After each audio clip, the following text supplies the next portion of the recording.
some people might know more or less about the project. So I thought I'd kind of go through what we've been doing this year. And I think maybe I've shown some of these slides before in talking about like, the biblical basis of what we're doing. But I'm going to repeat this in like 4 slides. The rest of them are new because of what we've been doing this year. So, just in case you have no idea what we do, we started in 1991, and since then we've worked with hundreds of thousands of children, telling them about Jesus and inspiring them to think about Christianity. Okay, so we're schools workers. I was a teacher until about 8 years ago, until I got this job. And so it's not the same as teaching exactly, it's not the same, it's like chaplaincy, but it's not like that as well. It's a bit like evangelism, but it isn't as well. It's a very interesting kind of ministry. Our strapline is serving schools, inspiring minds and exploring faith. And basically we're a free resource for schools. Last year, I don't even know, so the year before, we visited 59 schools, I think. And I was like, I told the trustees, that was a ridiculous fluke. I don't expect, like we'll go back to 55 this year or something. There was various things that happened. This year we did 63. I don't know how we did that. And so at the moment we're quite short-staffed. So I work full-time. We have another lady who's amazing, who is ad hoc though. So we can't really convince her, bless her, she's a very experienced teacher, but she's kind of towards the end of her career, and she's kind of enjoying this. Why would you work 5 days a week? I completely understand. She works quite a lot when needed, but she's not full-time. And then we have an administrator as well. But in the last 7 years, we've worked with the majority of Redbridge schools. So the only schools that we actually haven't en masse got into since I've been there is the Catholic primaries. So that's my next time. but everyone else we've worked with in the last, on a sort of 7-year rotation, we've worked with every state primary school, every secular primary school, and we haven't worked with one of the 2 Jewish primary schools. We've worked with everyone else, literally everyone, but not every year. And we work with the vast majority of secondary schools as well, not all of that, fewer of the secondary schools, but we work with Muslim schools, Sikh schools, Hindu schools, Jewish schools, CEP school, etc. Pretty much everyone. So generally, this is like last harvest, we're doing this harvest now, but this is kind of last year. So last year we did 17 schools for harvest, 8,500 children heard the harvest message that year. Christmas is always mad, so you probably kind of used to me talking about the madness of Chris Singles. But so about 5 years ago we started to make Chris Singles, and it just kind of exploded. Super lovely testimony for the Chris Singles though. I get a bit annoyed at Chris Singles sometimes. This is a confession. But like it is quite, like to be honest, like 3,000 oranges in your life over a 3-week period is quite annoying to be really like. I know it's supposed to be all like wonderful, yeah, great, and it is just really good. But it's just a lot of like stuff, you know, like. But so we went to a primary school this year that we've been working with for wherever, and a lady called Jane was there, and she is a LSA there, and she over the past 4 years has always ended up being in the Christingle session and loves the Christingle session, and so she noted that there was a Christingle service at her local church in Barkingside, and she took her grandchildren to the local church for the Christingle on Christmas Eve, and she really liked it, and the kids liked it. So they decided to go back the next week. She's become a Christian. She was baptized at Pentecost. She's like really kind of, I'm trying to poach her, to be honest. I'd love if you see, we've employed someone called Jane, that would be who, I don't know. But she's just really kind of like, it's just been so transformative. Just from lots of things, you can't really take the credit and be like, oh, it's only this Christingle. Obviously, it was her time when she was called and whatever. But it's kind of, these little things can be a catalyst to something amazing. So that really makes it all worthwhile. So Easter, we did 10,000 children in 26 schools. That was not just a random picture of me. There was a PowerPoint in the background. I think it must have zoomed in, but we talked about the brokenness of Easter this year in the schools, and we talked about how, if you just did a snapshot of the Easter story at some point, you'd think, what on earth is this story? This is like the story. This is the most grim, awful kind of, there's betrayal, there's crucifixion, there's whatever. But actually life comes through brokenness. If you think about it, we need broken clouds to make rain, we need broken soil to plant seeds, we need broken seeds to kind of get the root of the wheat. We need broken kind of crushed up wheat to make bread, broken bread to feed our broken bodies, and it's like that's where life comes from. Life is in brokenness. So we did that at Easter this year, so that was good. We've done prayer spaces. I think the top one, that had happened the last time I was here. The guy who was like very big in the church, came to visit our prayer space. And in November we had Wes Street in Helps actually come to visit our prayer space. He loved it, and you can see he's on the floor there, cross-legged, fashioning a plasticine hedgehog in our creation station. But he was like really, he's very supportive of prayer space as well. That was in Glade Primary School at the top there. And we do lots of lessons at the moment. We're doing literally at the moment, every Tuesday we're at South Park Primary School doing how do the stories of Jesus inspire Christians. We do some really good, the syllabus is really, really good at the moment actually. We had Marshall Park Academy in Romford invited me. They said, right, we've got 210 year 11. Can you talk to them about salvation through Jesus and the Holy Spirit? Oh sure, great, why not?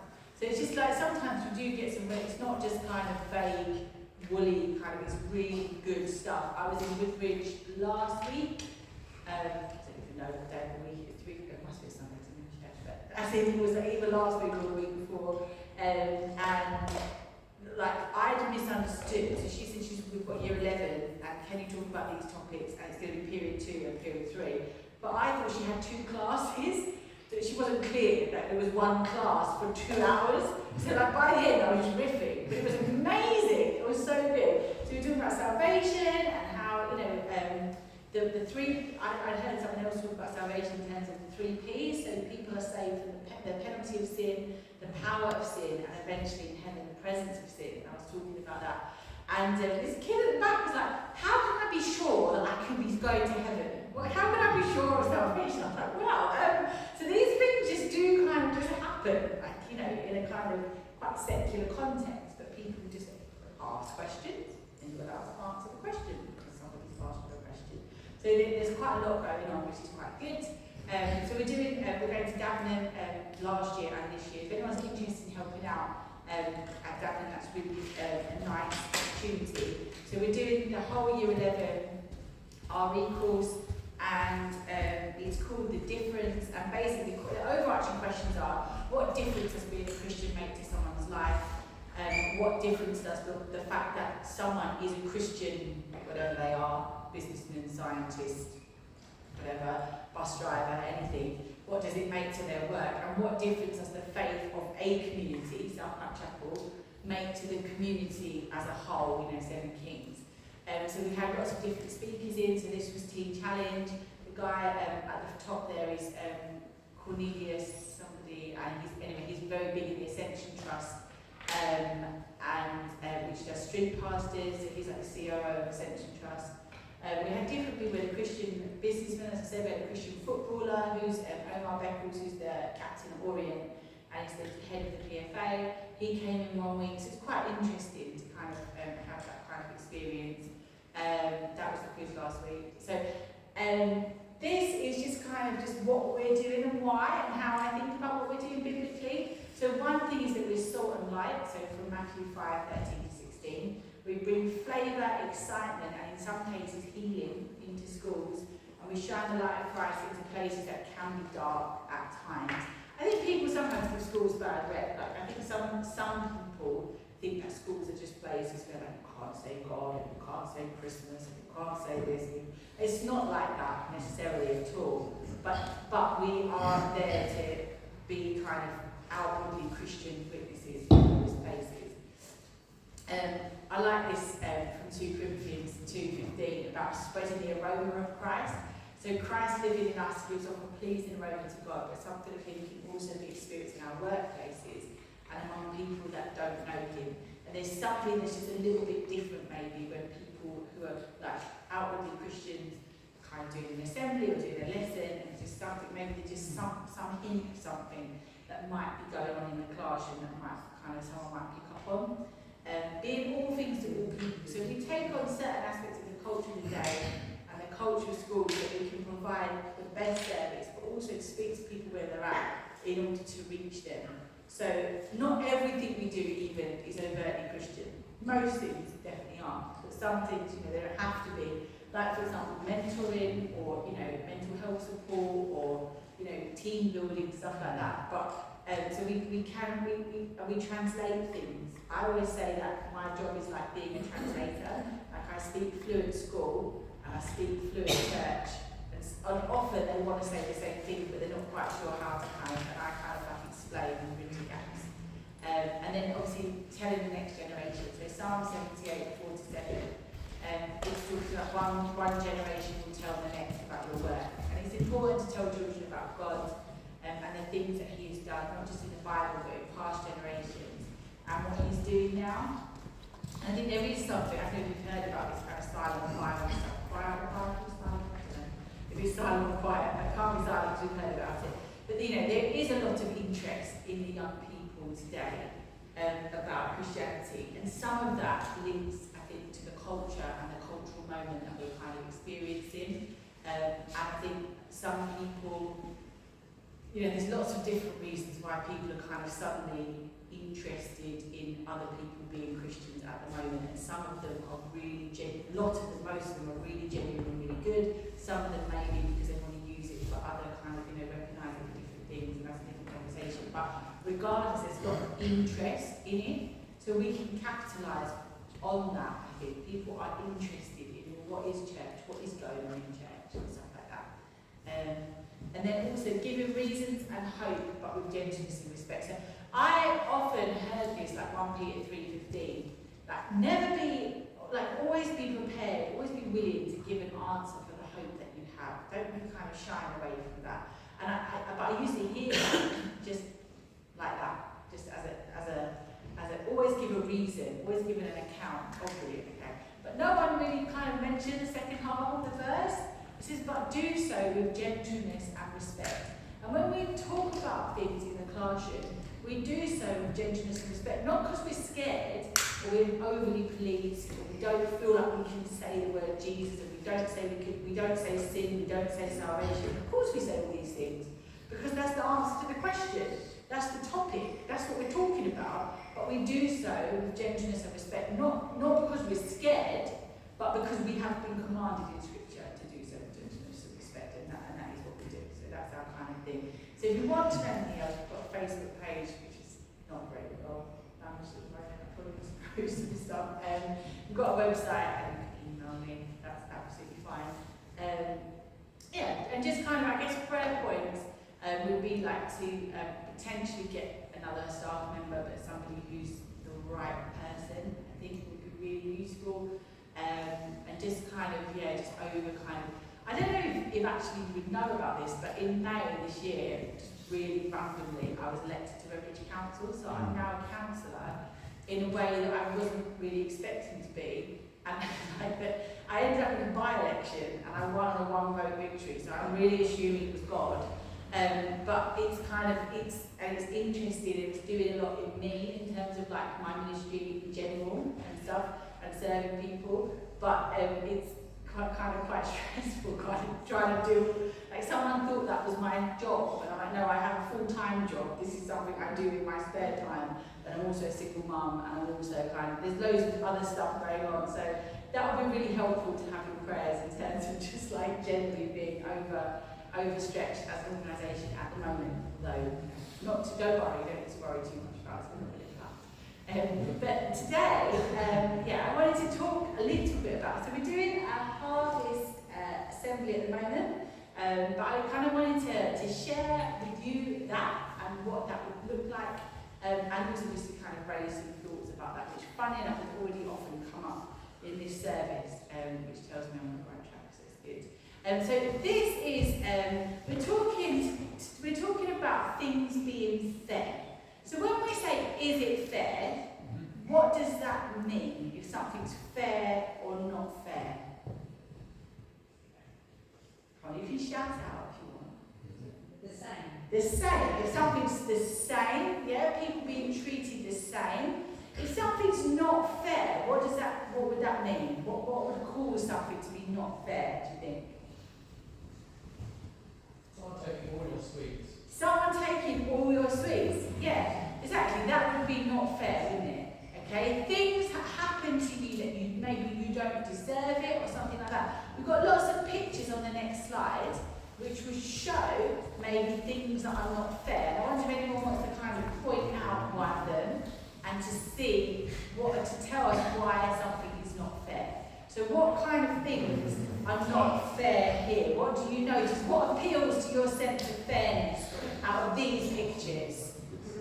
Which is not fair? Yes, go for it. Then my wife gives me a small slice of cake. A small slice of cake, yes. So, I mean, I know everyone would want the Pac-Man bit of cake, wouldn't they? Like a massive bit of cake. But even just a normal size of cake. But some people don't have even that. And there is massive wealth inequality in the world, isn't there? And it's absolutely insane. I lose track of Elon Musk's world at the moment. I heard he might be up to 500 billion. But that's like actually insane. That would take someone earning £1 million a year, 500,000 years to make that if you were on £1 million a year. I mean, that's literally, and then some people live on less than $1 a day. So that is not fair. Anyone else see a situation here that is not fair and want to tell us why it's not fair or wrong? Okay, well, yes, go for it. Yeah, so everyone's starting a race, but somebody, for whatever reason, has started before and has started behind the start line. So they have to be even faster to even make up the distance. And down in the bottom, the left, you have somebody who's running a race with a jetpack on. I don't know if you can see that very well, but yeah, somebody has a jetpack on, someone's flying. Okay? Sometimes things are not fair. And I've got a story which is from the Bible about things that are not fair, or sometimes people thought it was not fair. And this story is a story that Jesus told, okay? And lots of stories that Jesus told are written down in the Bible. And because Jesus told this story and made it up, so it's not really a true story, but something like that probably did happen quite a lot. But people's names aren't like set in stone. So we need a main character that's probably a man, it could be a woman if you want to, but any names, what should we call him? Luke. So this is the story. I think it is in Luke, this story, so that's quite good. So the story of the workers in the vineyard. Okay? What is a vineyard, first of all? What grows in a vineyard? Grapes. Grapes. Very good. That's what you said, isn't it? I heard you. Very good. Excellent. Grapes. Excellent. So, the story of the workers in the vineyard. So once there was a man called Luke and he owned a vineyard. Okay? Now, one morning, he woke up about 5 o'clock in the morning and he looked out his window and he saw something really exciting had happened. The grapes in his vineyard were ready to be picked. Today was the day that he was going to harvest his grapes in his vineyard. The thing is, it needed to be like today that they were harvested, because they had to be picked at the right time. And Luke realised that he didn't have enough help to do it on his own. Now today, in today's world, if you want a job, normally you go online, don't you? And you look for jobs and you apply and you email people and you have an interview and whatever. And then not everyone's like this, but mostly people have a job and they go to that job every day, isn't it? Or wherever they go. They have a permanent kind of job and that's it. Now, back in those days, they didn't used to do that. Mostly because they didn't have the internet, things like that. There was lots of problems with that idea. But they used to go to the market. Now, if you wanted a job, you would go to the market early and people would come to the market who were looking for workers and you'd have a conversation and you'd agree what price you'd be paid, and you'd have a job for that day. And then the next day you'd go back to the market if you wanted a job for that day as well. So Luke went down to the market and it was 6 o'clock, and he saw some workers, well, some potential workers, standing around waiting for a job. So he said, hello, I've got a vineyard. Do you want to come and work in my vineyard? And they said, yes. Now, if we were going, this has been quite funny in schools because the amounts differ variously, but if we were going to work in a vineyard today, what is your price? What would you expect to earn? What would you want? At least minimum wage. Good, that's very sensible. Yes, the minimum wage. I don't even know what minimum wage is. It about £10, £12. £10. I don't know. So say £10 an hour for, and this is a 12-hour day. So well, yeah. So from 6 o'clock, maybe you want, I don't know, 100 quid. I think I'd do it for 100. The amount of kids that would do it for a tenner. If you want cheap labour, go to the primary school and keep saying, next time I want my car cleaned or such, or I want harvesting fruit, people say, I'll have it for £10. Anyway, this is all academic because back then they didn't have pounds or dollars or whatever, they had silver coins. And the day rate, the typical rate that you would agree was 2 silver coins. Okay? So Luke said, will you work in my vineyard for 2 silver coins? And they said yes, happy days. So they went off and they worked in the vineyard. Anyway, 9 o'clock rolls around and Luke goes back to the market. Maybe he wanted his breakfast, pick up his croissant and his coffee and whatever, his daily paper. He goes back to the market and he sees some people. And he says, hello, I've got a vineyard. Do you want to come and work in my vineyard? And they said, yes, we want to come and work in your vineyard. So he said, brilliant, the wage I'm offering is 2 silver coins. Is that acceptable to you? Yes, brilliant. They came and they worked at the vineyard. Well, lunchtime comes around. You will never guess what happened. He went to the and he said, hello, I've got a vineyard. Do you want to work in my vineyard? I'm offering you 2 wonderful. 12 o'clock. He goes back. And they say yes. And they come and oh hello. And they work spoiler and they work in the vineyard. Well, 3 o'clock. Luke went to the and he said, hello, I've got a vineyard. Do you want to work in my vineyard? The day rate is 2 Brilliant. Getting this, aren't you? Wonderful. 2 silvers at 3 o'clock. Anyway, 5 o'clock, he goes back to the market for his tea. What do you think happens at 5 o'clock? Somebody tell me. Yes.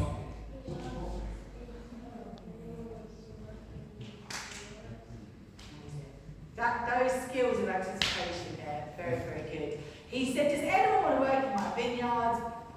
I've got 2 silver coins. Everyone was very happy. At 6 o'clock, now this is a twist, because he didn't go back to the market. 6 o'clock, something else happened.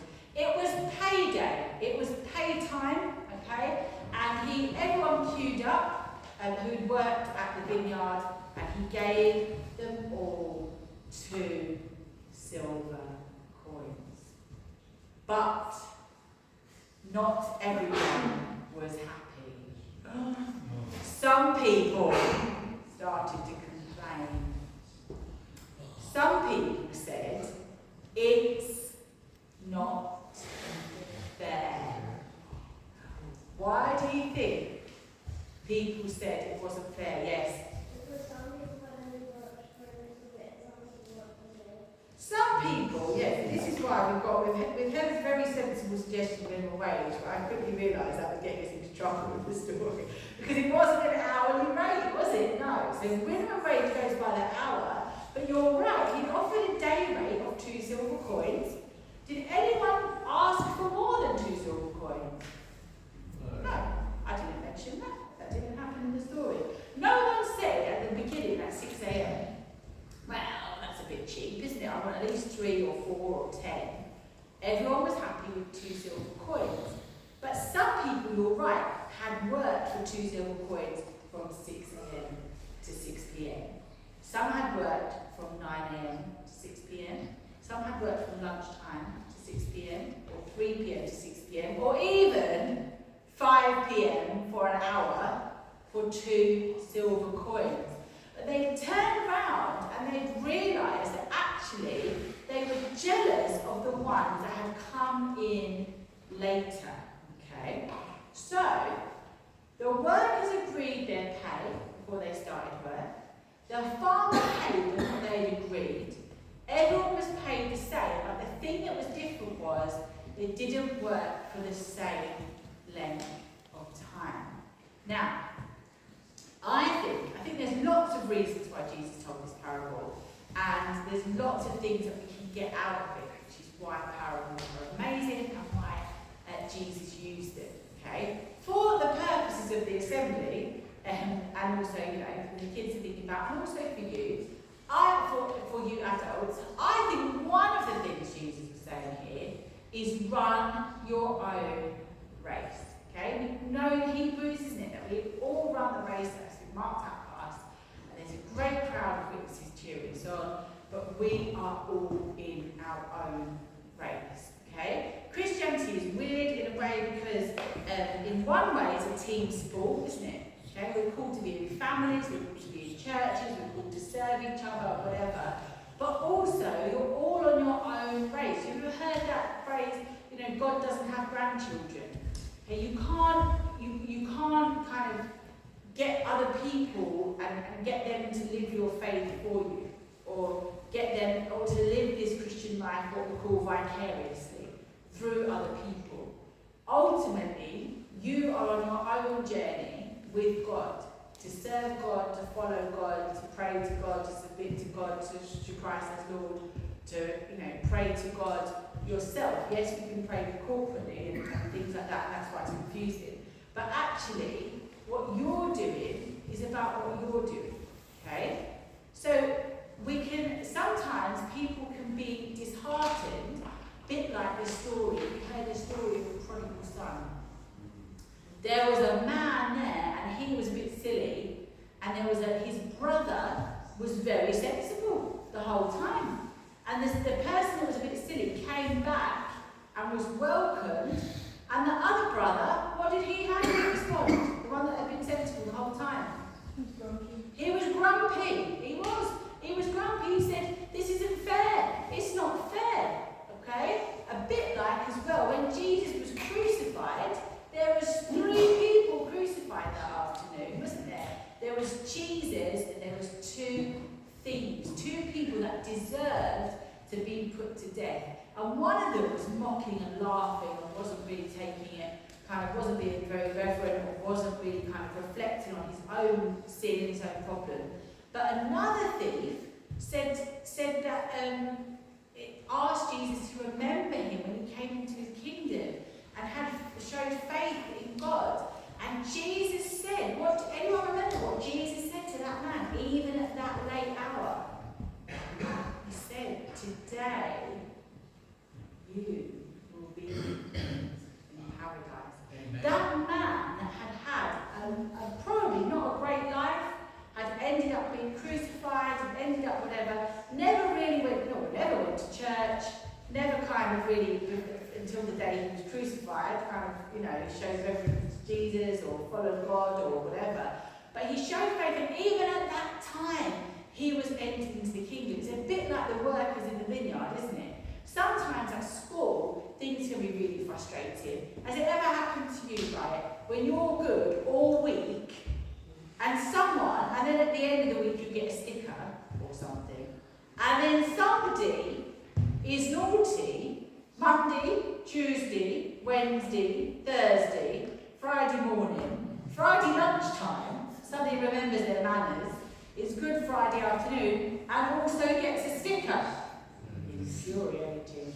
I think when I was a teacher, I used to be one of those infuriating teachers, because lots of kids used to be like, oh, they're talking, why are you just turning me off? And sometimes people don't notice that someone else is talking, or whatever.